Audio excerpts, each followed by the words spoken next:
Hello, in front of me I've got ZEEKER.com. In this video I'll show you how to add license plate.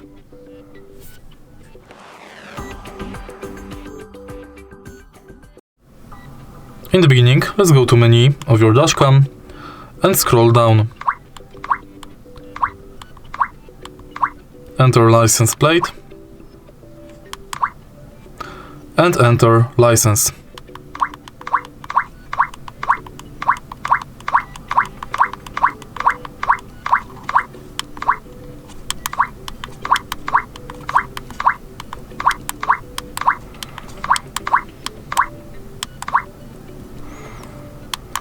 Confirm and it's done.